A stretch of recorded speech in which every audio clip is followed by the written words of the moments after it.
Vermont has always held a certain kind of magic for me. Maybe it's the way the mist settles in the hollows, how it clings to the hills in the early morning, like a memory that never wants to let go. Maybe it's how the forests seem to breathe, how they creak when you're alone, like the land is trying to speak through old trees. It's peaceful, quiet, but not all silence is comforting. You see, every beautiful place has its shadows. Secrets don't stay buried in Vermont. They rise up with the fog, stretch long across icy trails, whisper beneath the wooden floorboards of colonial homes. In Vermont, the past never dies. It lingers, and sometimes it reaches out. This episode, we're stepping into 3 of the Green Mountain State's darkest legends. Stories passed down through generations, but grounded in true events, strange disappearances, and the heavy weight of sorrow. We begin with a ghostly bride whose heartbreak still echoes over the sounds of rushing water. Then follow the trail of those who walked into the forest and never came back.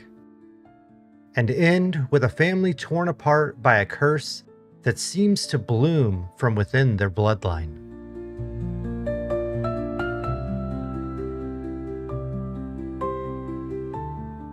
These aren't just ghost stories.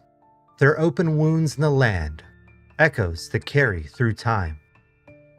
So, settle in, listen close, and get ready for our very first episode. I'm Drifter Voyages, and this is the 50th Room Podcast.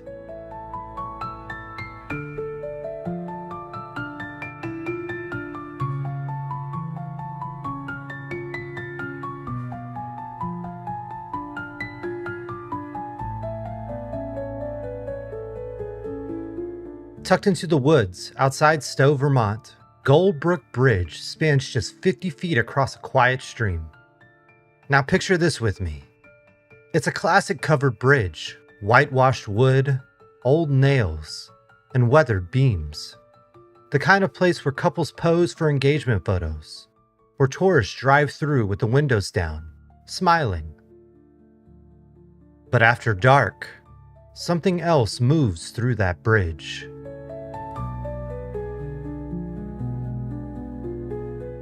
The locals have come to call it Emily's Bridge, and here's why. The story's roots stretch back to the mid-1800s, though no official records ever confirm her name.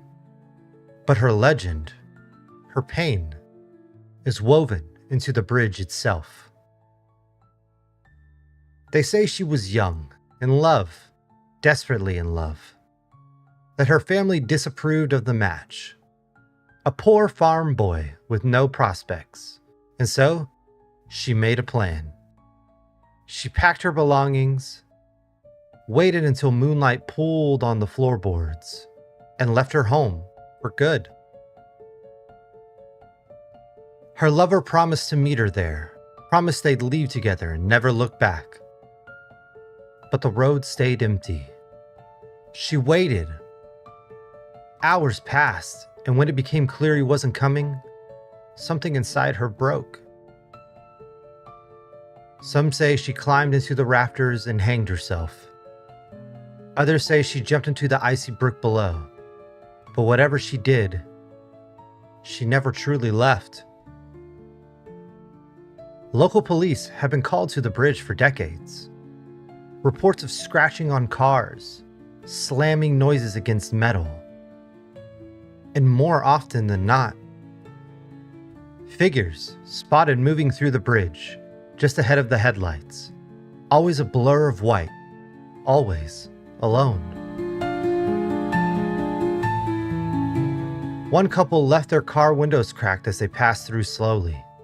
The moment they crossed the midpoint, the interior filled with the smell of old perfume, and they could hear the faintest sound of weeping. A woman named Claire, a local from Waterbury, stated this: I used to go there in high school. We all did. Dared each other.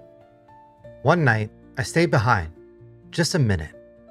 Everyone had crossed, and I felt hands, cold yet gentle, like someone was checking to see if I was still there.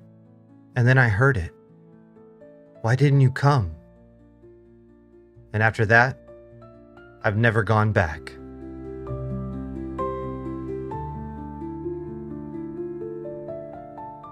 People still leave her letters, flowers, apologies.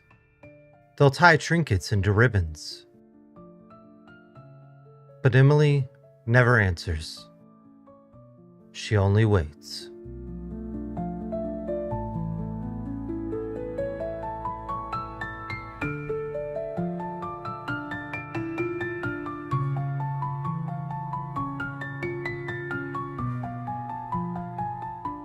The woods in Vermont have a voice of their own. They creak and whisper, hold memories in the bark and moss. But some places speak louder.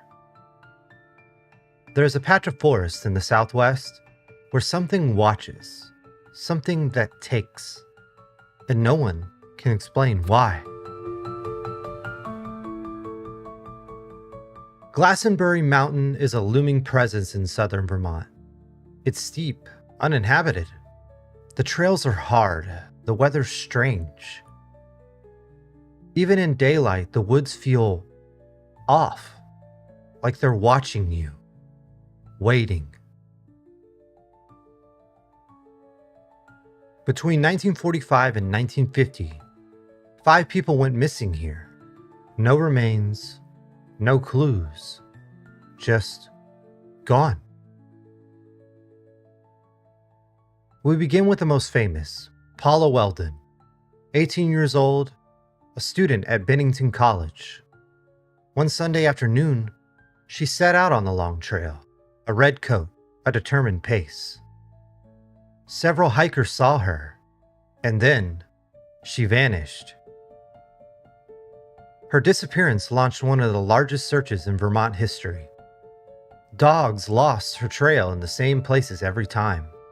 Planes flew overhead, but Paula was never found and never returned. Her parents never stopped searching. Her mother claimed Paula had been taken by the mountain. Others believed she was murdered, but there was no evidence, only silence.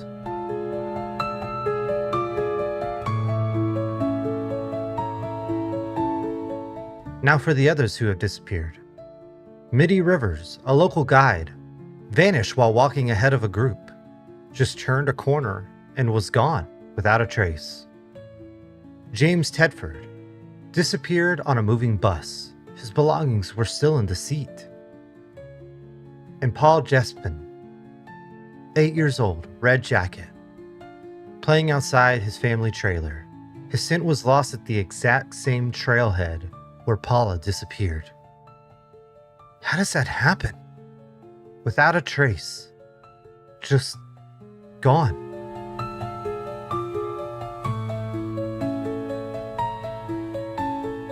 The Abenaki, indigenous people from the region, consider Glastonbury Mountain cursed.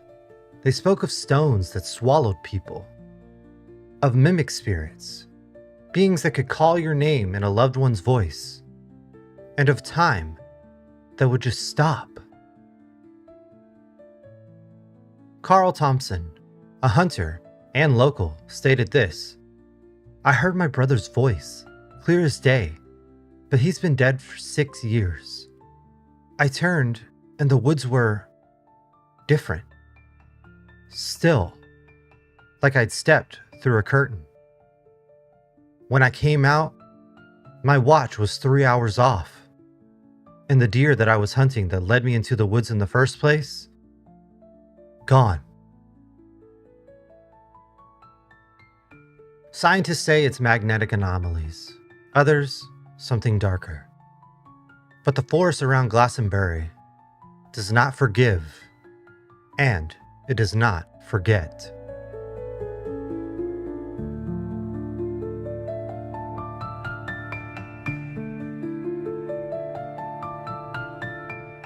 Some curses are slow.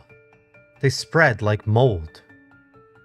Not a sudden scream in the dark, but a long, drawn-out decay. In Albany, Vermont, there's a house where family's name rotted from within. Not by fire or war, but by a whisper, whispered long ago.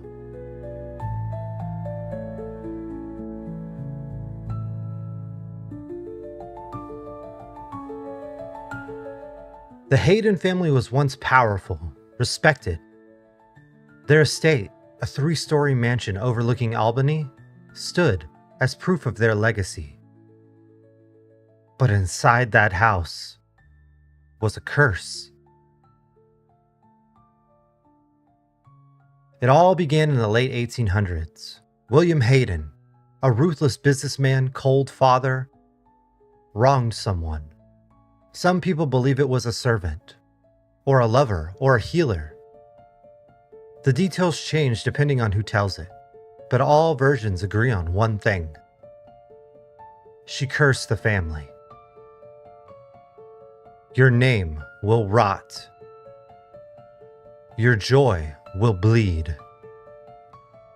Your home will crumble from the inside.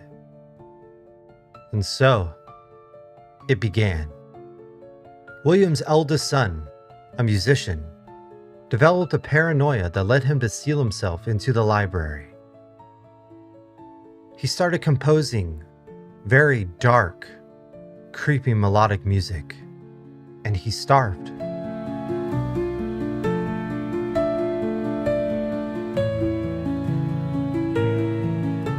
One of William's daughters claimed she saw hands reaching through the walls. And sadly, she was institutionalized from her visions that she could not explain. The Hayden family's fortune dried up. The house fell into despair, and the final descendant, an artist, burned his last painting into the fireplace before vanishing one evening into the snow, never to be seen again.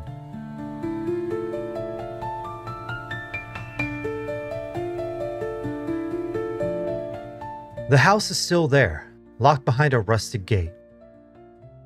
Locals say you can hear a music box playing inside, even when no one is there. Lights flicker through broken windows, and sometimes you'll see someone at the top window, just watching. A former mailman stated, "I never liked that place. But once, I swore I saw a girl in the window just standing, staring. Same place, every time. Pale, still, like she was waiting for someone to come home." I stopped delivering and changed my route up that hill after that.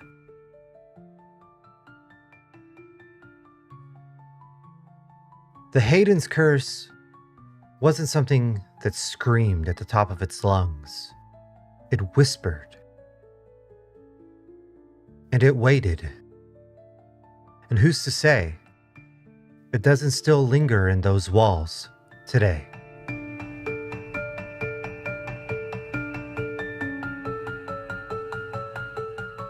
And there you have it.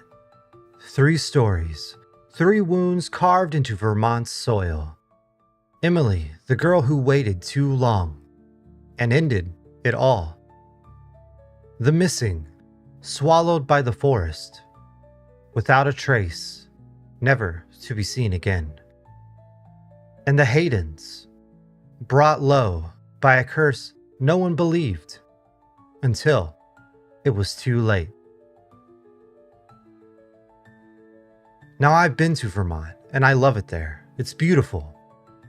But it does hold a certain darkness, and that darkness is gentle, creeping. The kind that holds your hand and then never lets go. If this episode's story stirred something in you, share the episode. Please, leave a review. It helps more than you know. And if you've heard whispers in the woods or seen something in the corner of your mirror, send it in. We love reading your stories. Until next time, stay curious, stay cautious, and remember, some places don't just hold stories. Some places are the stories.